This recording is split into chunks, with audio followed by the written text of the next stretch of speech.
This grandpa raised a bear cub with his grandchild. Their gentle bond will melt your heart. The mist hung heavy among the pines, turning the Montana forest into a ghostly landscape of shadow and white. Walter Miller pulled his worn jacket tighter around his frame as he navigated the familiar trail, his breath forming clouds in the frigid morning air. At 65, Walter's steps weren't as sure as they had been in his youth, but 3 decades as a wildlife rescue specialist had taught him to move with deliberate care through these woods. The snow had fallen steadily through the night, covering the forest floor in a pristine blanket that crunched beneath his boots. His routine morning patrol wasn't strictly necessary. The snowstorm had kept most wildlife bedded down, but Walter had never been one to break habit. Besides, there was something peaceful about being the first to disturb the untouched snow, to witness the forest as it awoke. It was the soft whimpering that caught his attention, so faint he nearly missed it beneath the whisper of wind through the pines. Walter paused, his weathered face furrowing as he listened.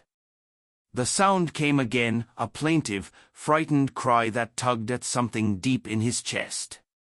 He altered his course, following the noise into a small clearing where the mist seemed to part just enough to reveal the source. The bear cub couldn't have been more than a few months old, its black fur scruffy and matted. It cowered beneath the low-hanging branches of a pine, shivering violently, a minor wound visible on its foreleg. Walter's practiced eyes scanned the surrounding area for signs of the mother, but he knew even before completing his search that she was gone. There had been reports of illegal trapping in the area, and the highway that cut through the eastern edge of the forest claimed its fair share of wildlife. "Hey there, little fella," Walter murmured, keeping his voice low and even as he slowly approached the cub. He expected the usual response: panic, aggression, the natural fear of humans that wild animals possessed. Instead, the cub looked up at him with dark eyes that seemed to hold an almost human desperation. Walter eased closer, his movements deliberate. "Where's your mama, huh? You're all alone here?" The radio at his belt crackled to life, startling both man and bear.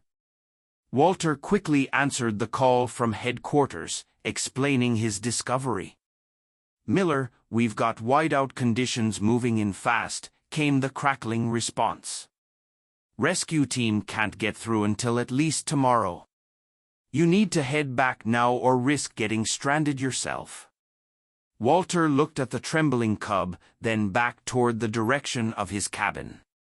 The decision wasn't really a decision at all. "Copy that. I'm bringing in an orphan black bear cub. Got an isolation pen ready at my place. We'll keep him overnight and transfer when you can get through." The protests from headquarters were lost as Walter tucked the radio away and approached the cub with a thick blanket from his pack.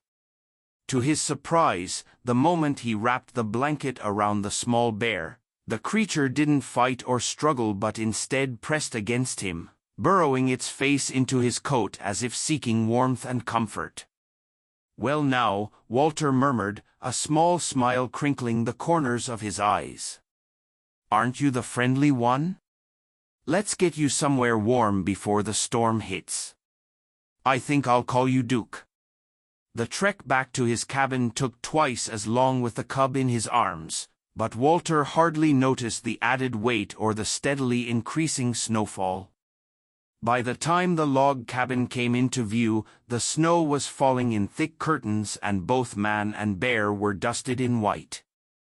Inside, Walter's practiced hands made quick work of preparing the isolation pen, a small, secure area adjacent to the main living room that had housed countless injured wildlife over the years. He gently cleaned and dressed the cub's foreleg wound, surprised at how docile Duke remained throughout the process. Most cubs would have been terrified, lashing out in fear, but Duke seemed to understand that Walter meant no harm. "You're an odd one," Walter told the cub as he set down a bowl of warm formula, specially formulated for bear cubs. Duke lapped at it eagerly, his dark eyes never leaving Walter's face. "Never met a wild bear with manners like yours." The snowstorm raged outside, transforming the world into a howling white void. Walter stoked the fire in the main room, the warmth seeping through the cabin. He had just settled into his favorite armchair with a mug of coffee when a knock came at the door. Emily, his daughter-in-law, stood on the porch, her cheeks flushed from the cold and her 7-month pregnant belly protruding beneath her heavy coat. "Emily, what in God's name are you doing out in this weather?" Walter ushered her inside, taking the container of stew she carried. "Jack was worried about you being snowed in," she explained, unwrapping her scarf. "I told him I'd drop this off before the roads got too bad. Besides, your cabin is only a mile from our place." Her eyes widened as she spotted Duke in the isolation pen. "Walter Miller, is that a bear cub in your living room?" Walter chuckled. "Found him this morning. Mother's gone, probably hit on the highway or caught in one of those illegal traps. Storm's keeping the rescue team away until tomorrow." Emily approached the pen cautiously, her hand instinctively resting on her swollen belly. Duke, who had been dozing in the corner, suddenly perked up. His nose twitched as he caught Emily's scent, and he lumbered to his feet with surprising grace for such a young animal. "He won't hurt you," Walter assured her, though in truth, he couldn't be certain. Wild animals, especially those under stress, were unpredictable. But Duke didn't display any signs of aggression. Instead, he approached the edge of the pen where Emily stood, his nose working overtime as he sniffed in her direction. Then, to Walter's amazement, the cub reached out a paw and gently placed it against Emily's pregnant belly. The gesture was so unexpected, so seemingly deliberate, that Emily burst out laughing. "Huh? Well, hello to you too," she said to the cub, her initial weariness melting away. Walter watched the interaction with a sense of wonder. In all his years working with wildlife, he'd never seen anything quite like it. It was as if Duke somehow understood that there was a new life growing inside Emily, as if he was greeting the unborn child. "Looks like he's saying hello to my grandson," Walter said with a smile. "Or granddaughter," she corrected with a grin. "We're keeping it a surprise." "Boy or girl, that child's already made a friend," Walter replied. And as he watched Duke gently withdraw his paw and settle back down, he couldn't shake the feeling that something remarkable had just occurred. Some bond had formed between the bear and the unborn child that defied explanation. The weeks that followed saw Duke growing stronger under Walter's care. The wound on his foreleg healed cleanly, and his coat took on a healthy shine. Walter knew he should have transferred the cub to the Wildlife Rehabilitation Center as soon as the storm cleared, but he found himself making excuses to keep Duke a little longer. The cub's unusual gentleness, his almost dog-like attachment to Walter, made the old man reluctant to part with him just yet. And then came the call from Jack, Walter's son, in the middle of a snowy February night. "Dad, it's time," Jack's voice trembled with excitement and nerves. "Emily's in labor. We're heading to the hospital now." Walter's heart soared. "I'll be right there, son." Before leaving, he checked on Duke, who watched him with those intelligent eyes. "Going to be a grandpa tonight," Walter told the cub, feeling only slightly foolish for the one-sided conversation. "You stay put. I'll be back soon."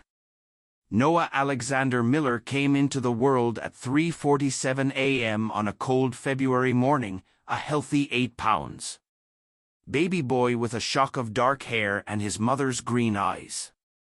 Walter stood beside his son in the hospital room, both men wiping away tears as Emily cradled the newborn. "He's perfect," Walter whispered, gently touching his grandson's tiny hand. "Absolutely perfect." 3 days later, Emily and Noah came home to a house warmed by a roaring fire and meals prepared by neighbors. Outside, the Montana winter raged on, snow piling high against the windows. Jack and Emily's house, a modest 2-story structure Walter had helped his son build, sat a mere mile from Walter's own cabin, close enough for the new grandfather to visit daily but far enough to give the young family their privacy. Walter continued to care for Duke, though he knew the arrangement couldn't last forever. The cub was growing rapidly, and while his gentle nature remained unchanged, he was still a wild animal. The Wildlife Center had been understanding about the delay given Walter's reputation and experience, but they called regularly to check on the cub's progress. It was during one of Walter's daily visits to Jack and Emily's home that Duke's future became unexpectedly intertwined with Noah's. Walter had brought the cub with him, a decision that raised eyebrows from both Jack and Emily. "Dad, is it safe to have a bear around a newborn?" Jack asked, his protective instincts on high alert. Walter had assured them that he would keep Duke at a distance, that he merely wanted to check on the cub's growing comfort around humans before transitioning him to the rehabilitation center. But Duke had other ideas. The moment they entered the house, Duke's nose went to work, sniffing the air eagerly. He remembered Emily's scent, but there was something new now, the unmistakable smell of an infant. Before Walter could react, Duke had trotted toward the nursery where Noah lay sleeping in his crib. Jack moved to intercept the cub, but Walter placed a restraining hand on his son's arm. "Wait," he said softly. "Let's see what he does." Emily joined them at the nursery door, her face a mask of maternal concern as Duke approached the crib. The cub stood on his hind legs, just tall enough to peer over the edge at the sleeping infant. Noah stirred, tiny fists punching the air as he sensed the presence above him. Walter, Jack, and Emily held their breath, ready to intervene at the slightest sign of danger. But Duke simply sniffed at the baby, his movements gentle and cautious. Then, to everyone's astonishment, he settled down on the floor beside the crib, his ears perked up as if standing guard. "I don't believe it," Jack whispered. Emily's initial fear gave way to wonder. "It's like he's protecting him." Walter nodded, a lump forming in his throat. "I've seen a lot of strange things in my years with animals, but nothing like this." That night, when a particularly fierce blizzard knocked out the power and plunged the house into darkness, Duke slipped into the nursery while the adults scrambled for flashlights and extra blankets. By the time they reached Noah's room, they found the cub curled beside the crib, his warm breath creating a pocket of heat that kept the cold at bay. Noah slept peacefully, undisturbed by the storm raging outside. The incident marked a turning point. Emily, who had been the most hesitant about Duke's presence, found her reservations melting away. "Maybe," she suggested tentatively to Walter the next morning, "Duke could stay a little longer, just until winter breaks." Winter in Montana was long and harsh, giving Duke ample time to become a fixture in Noah's life. Walter worked with Jack to build a special enclosure attached to their home, a secure space where Duke could have his own territory while still being part of the family. They fenced off sections of the yard, creating safe pathways for both bear and humans. As Noah grew, so did Duke. By the time the baby was learning to roll over, Duke had nearly tripled in size, though he retained his unusually gentle demeanor. Emily marveled at how the bear would lie beside Noah during tummy time, using his nose to nudge the baby back to the center of the blanket whenever he rolled too close to the edge. "I've never seen anything like it," she told Walter one afternoon as they watched Noah giggling at Duke's antics. "It's like he understands exactly what Noah needs." Walter nodded, a thoughtful expression on his weathered face. "Some animals just have an instinct for caregiving. Usually, it's limited to their own kind, but occasionally," he trailed off, watching as Duke gently batted a softball toward Noah, causing the baby to squeal with delight. "Occasionally, they surprise us." Spring came and went, then summer, and soon another winter descended upon the Montana landscape. Noah celebrated his first birthday with a small party that Duke attended, wearing a bandana Jack had jokingly tied around his neck. The bear sat patiently as Noah smeared cake on his snout, the adults laughing at the unlikely friendship that had blossomed before their eyes. Noah's first attempts at crawling coincided with Duke's adolescence. The bear now weighed around 20 kilograms, his frame filling out with muscle beneath the sleek black fur. Despite his increasing size, Duke's gentleness with Noah never wavered. He would lumber slowly ahead of the crawling baby, acting as both a target to chase and a barrier against potential dangers like the stairs or the fireplace. "Bear" was among Noah's first words, though it came out more like "oba." Emily captured a video of Noah sitting in his high chair, pointing at Duke and repeatedly saying the word, while the bear tilted his head as if listening intently. Walter watched all of this with a mixture of joy and concern. Duke was growing faster than Noah, and despite his domesticated behavior, he remained a wild animal at heart. The Wildlife Rehabilitation Center called regularly, gently reminding Walter that the cub's eventual return to the wild, or at least to a sanctuary, was inevitable. "I know," Walter would tell them. "Just a little longer. He's doing something important here." And he was. As Noah's first birthday turned into his second, Duke became not just a companion but a teacher. The bear's patience seemed limitless as Noah learned to navigate the world, his tiny hands often clutching Duke's fur for support. When Noah fell, as toddlers inevitably do, it was often Duke who was there first, nudging him back to his feet with a gentle prod of his nose. Emily, whose initial caution had given way to complete acceptance, documented their relationship in photographs and journals. "For when he's older," she explained to Walter, "so he'll remember." But both knew that memories might be all Noah would have of Duke someday. The bear was approaching 3 years old, and while still small by black bear standards, he was becoming too large for domestic life. Walter began researching sanctuaries, places where Duke could live semi-wild but still be monitored and cared for, places where perhaps Noah could visit him. The decision was postponed when Noah fell ill with a high fever during a second winter. The local doctor assured the worried parents that it was just a common virus, that rest and fluids would see him through. But Emily and Jack spent sleepless nights by their son's bedside.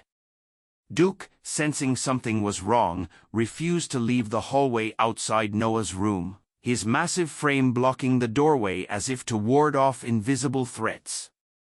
On the third night of Noah's illness, Emily fell asleep in the rocking chair beside his bed, exhaustion finally claiming her.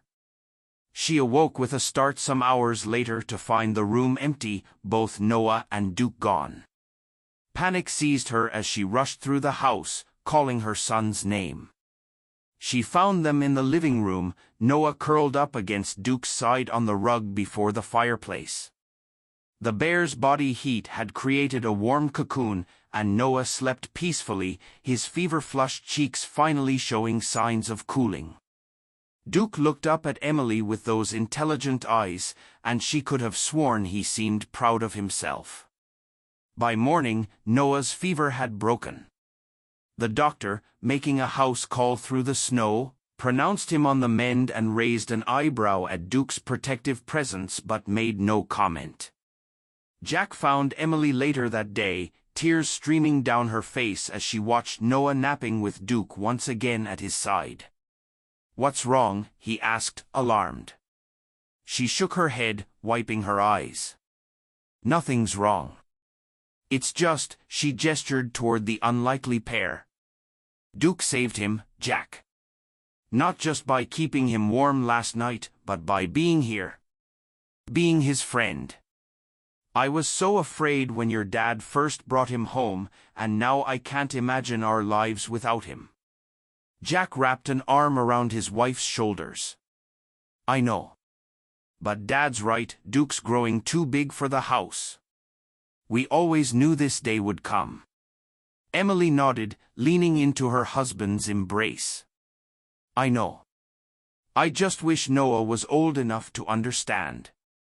Walter was the one who broke the news to Noah, sitting the 3-year-old on his knee as Duke lounged nearby, now a formidable young bear weighing close to 40 kilograms. "Duke is growing up," Walter explained gently. "Just like you're growing up. And when bears grow up, they need more space to run and climb and be bears." Noah's small face scrunched in confusion. "Duke, stay here," he insisted, sliding off Walter's lap to wrap his arms around the bear's thick neck. Walter exchanged a glance with Emily, who stood in the doorway, her eyes shimmering with unshed tears.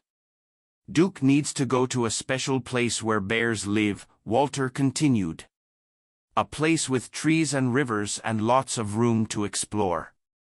"I go too?" Noah asked hopefully. Walter shook his head. "No, buddy, you need to stay here with Mommy and Daddy. But we can visit Duke sometimes." Noah's face crumpled, and he buried it in Duke's fur. The bear, seeming to sense the child's distress, gently nuzzled the top of Noah's head, his breath ruffling the boy's dark hair. The sanctuary Walter had selected was a 3-hour drive from their home, a sprawling expanse of protected forest where rescued bears could roam freely but were still monitored by wildlife specialists. It wasn't the wild, not exactly, but it was as close as Duke could safely get given his unusual upbringing. The day of Duke's departure dawned clear and cold, the Montana sky a brilliant blue above the snow-covered landscape. Noah had been unusually quiet all morning, his small face solemn as he watched Jack and Walter prepare the transport crate. Emily had spent the previous evening explaining again why Duke needed to leave, but the concept of permanent separation was still beyond Noah's full comprehension. He understood only that his friend was going away, and his heart was breaking in the simple, devastating way that only children can experience. As Walter and Jack loaded the crate onto the back of Walter's truck, Noah approached Duke where the bear waited in his enclosure. In his small hand, Noah clutched a handkerchief, a simple square of cloth with a letter N embroidered in one corner, a gift from his grandmother before she passed. "For Duke," Noah announced, holding it out to Walter. "So he remembers me." Walter felt his throat tighten as he took the handkerchief. "That's very kind of you, Noah. I'm sure Duke will keep it safe." With Emily's help, they tied the handkerchief around Duke's neck, fashioning it into a makeshift bandana. The bear tolerated the addition with his usual patience, those intelligent eyes never leaving Noah's face. The actual moment of parting was harder than any of them had anticipated. Duke, perhaps sensing the finality of the situation, seemed reluctant to enter the transport crate. He kept looking back at Noah, who stood between his parents, tears streaming down his round cheeks. "Duke, stay," Noah pleaded, his voice breaking on a sob. "Please, Grandpa, Duke, stay with Noah." Walter knelt before his grandson, his own eyes damp. "Duke taught you how to grow up in love," he said softly. Now we'll let Duke be free in the place he belongs. But love will always stay in all our hearts." Noah considered this for a long moment, his small brow furrowed in thought. Then, with a maturity that belied his 3 years, he nodded and stepped forward to place one final kiss on Duke's nose. "Bye, Duke," he whispered. "Love you." The bear licked Noah's cheek, a gentle swipe that left the boy giggling through his tears. And then, as if understanding what was required of him, Duke turned and walked into the crate. The door closed behind him with a soft click. The drive to the sanctuary was quiet, Walter alone with his thoughts and the occasional rustling from the crate behind him. He'd made this journey countless times over his career, returning rehabilitated wildlife to their natural habitats. But never had it felt so personal, so much like saying goodbye to a member of his own family. At the sanctuary, Walter worked with the staff to acclimate Duke to his new surroundings. The bear explored the enclosure cautiously at first, sniffing at the unfamiliar scents of other bears nearby. Walter stayed until dusk, watching as Duke grew more confident, climbing trees and investigating a small stream that ran through the habitat. "He'll be fine," the sanctuary director assured Walter. "He's young enough to adapt, and we'll keep a close eye on him." Walter nodded, though his heart was heavy as he prepared to leave. "He's special, this one," he told the director. "Different from any bear I've worked with." The director smiled kindly. "They're all special to someone, Mr. Miller. That's why we do what we do." As Walter drove home in the gathering darkness, he couldn't help but reflect on the unlikely journey that had begun that misty morning in the pine forest. Duke had come into their lives by chance, a wild creature in need of temporary shelter, and had somehow become the thread that bound their family together in new and unexpected ways. Back at Jack and Emily's house, Noah was waiting, his eyes red-rimmed but dry. "Duke okay?" he asked as Walter stepped through the door. Walter lifted his grandson into his arms, feeling the solid warmth of the boy against his chest. "Duke is just fine," he assured him.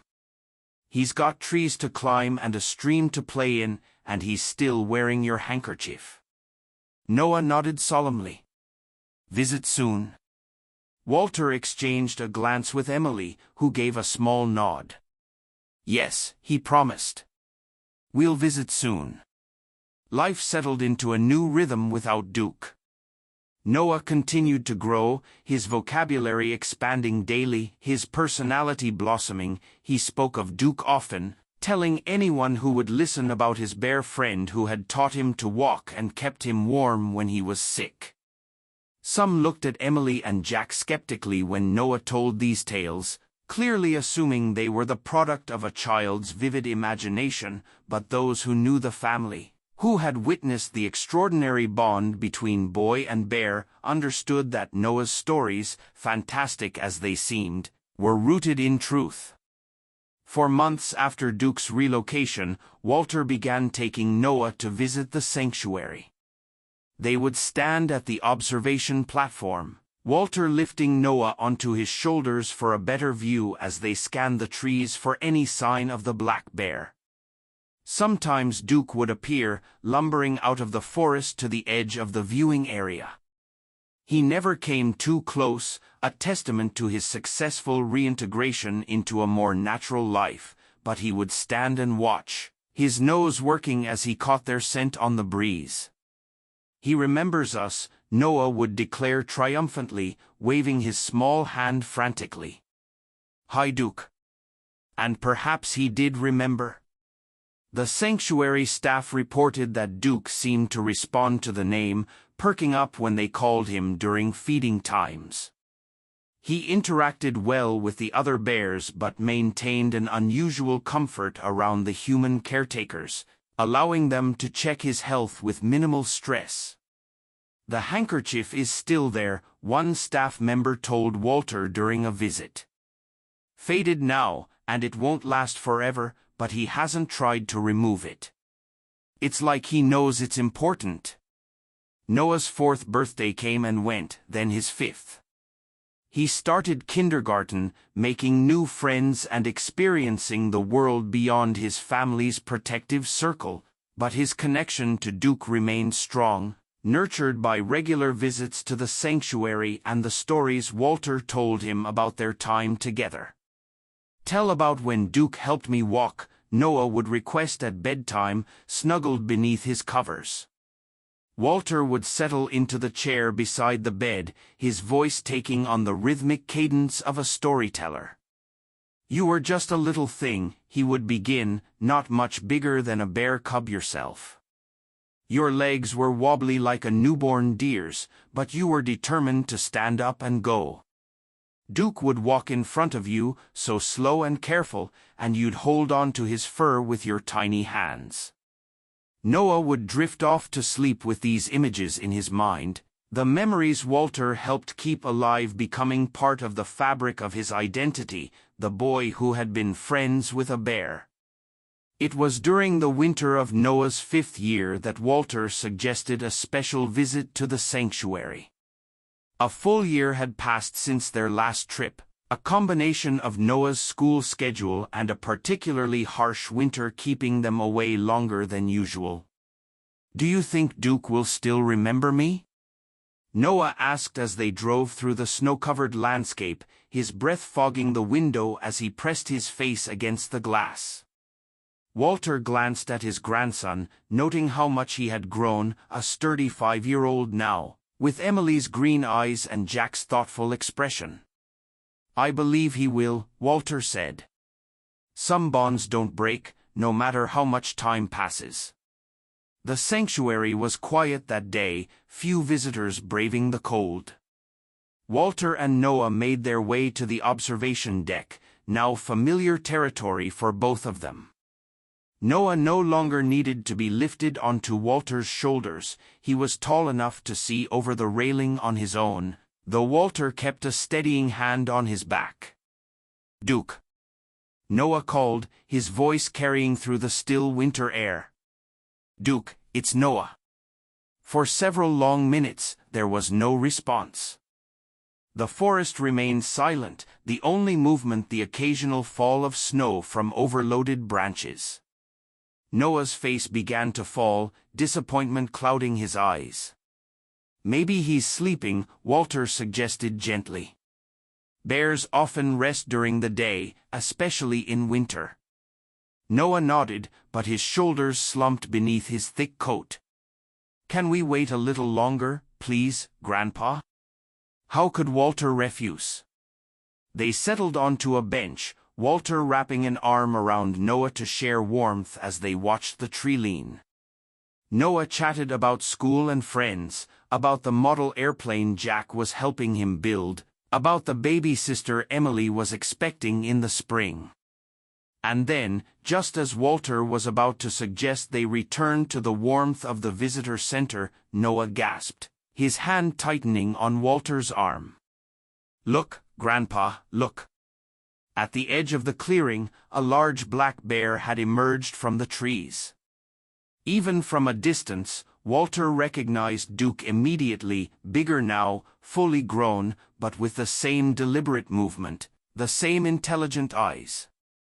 Around his neck, barely visible against his dark fur, was a faded scrap of cloth, all that remained of Noah's handkerchief after years of exposure to the elements.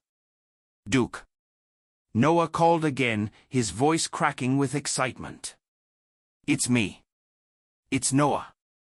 The bear paused, his head lifting as he caught the sound. For a moment, he stood perfectly still, nose working as he tested the air. Then, slowly, he took a few steps forward, eyes fixed on the observation deck where they stood. "He remembers," Noah breathed, his face alight with joy. "He knows it's us." Walter wasn't sure if it was true recognition or simply curiosity that drew Duke closer, but he couldn't deny the deliberate way the bear moved, the focus of his gaze. Duke stopped about 30 yards from the deck, close enough for them to see the rise and fall of his breath in the cold air, but maintaining a respectful distance. For several long minutes, bear and boy regarded each other across the expanse. No words were needed. The connection that had formed years ago in Walter's cabin, that had grown as Noah took his first steps with Duke's support, that had been tested by separation but never broken, it was still there, tangible as the winter air between them. Then, with a soft huff that sent a cloud of vapor into the air, Duke turned and lumbered back toward the forest. At the tree-line, he paused, looking back once more before disappearing into the shadows beneath the pines. Noah raised his hand in farewell, his eyes bright with unshed tears.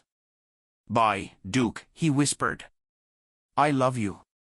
Walter pulled his grandson close, feeling the boy's heart beating against his own. "You see," he murmured into Noah's hair, "true family isn't about where we live, but about where our hearts still reach for each other, even across a whole forest and a sky full of stars." Noah nodded, his gaze still fixed on the spot where Duke had vanished. "Will we come back again?" "Of course we will," Walter promised. "As many times as you want." As they walked back to the car, hand in hand through the falling snow, Walter reflected on the extraordinary journey they had shared.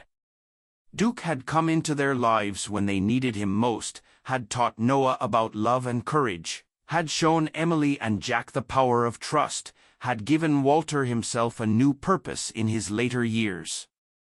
Some might call it coincidence, the discovery of an orphan cub on that misty morning so long ago, but Walter preferred to think of it as something more, a reminder that the most profound connections often come from the most unexpected places, and that love, whether between humans or across species, was the greatest gift of all. In the years to come, Noah would return to the sanctuary many times. Sometimes Duke would appear, sometimes not, but the bear's influence on the boy's life never diminished.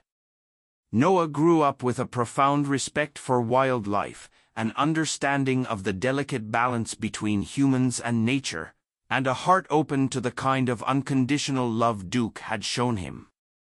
And sometimes, in the quiet of evening, when the stars emerged above the Montana pines, Noah would stand at his window and imagine Duke doing the same, looking up at the same sky, connected still by memories, and a faded handkerchief, and the unbreakable bonds of family that transcended words and distance and time itself.